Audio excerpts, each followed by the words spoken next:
অনেকেই আছে দেখবে খুব সহজেই রেগে যায়। এর কারণে কিন্তু বাড়ির যে শান্তি তা কিন্তু বিঘ্নিত হয়। মানে অকারণে বাড়িতে একটা অশান্তি হয়ে যায় এবং পরিবেশটাই দেখবে চেঞ্জ হয়ে যায়। আজ আমি তাদের জন্যই এই রেমেডিটা শেয়ার করছি, যারা এই ধরনের পরিস্থিতির শিকার, মানে খুব সহজেই রেগে যায়।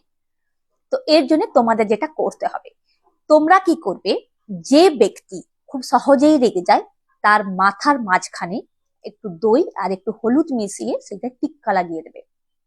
আর তোমরা যেটা করবে সেটা হচ্ছে রাত্রিবেলায় 11:30টার সময় তার চোখে কাজল লাগিয়ে দেবে। যদি সে ঘুমিয়ে পড়ে তাহলে কিন্তু তার পায়ের নিচে, কানের পেছনে অথবা গালে তোমরা কাজলের টিক্কা লাগিয়ে দেবে।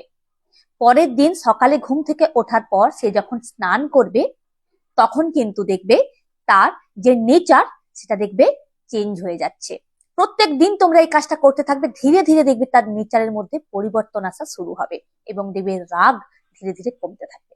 তো এরকম সুন্দর সুন্দর রেমেডি যদি তোমরা পেতে চাও, অবশ্যই আমাকে কিন্তু ফলো করে রাখতে ভুলো না। Thank you.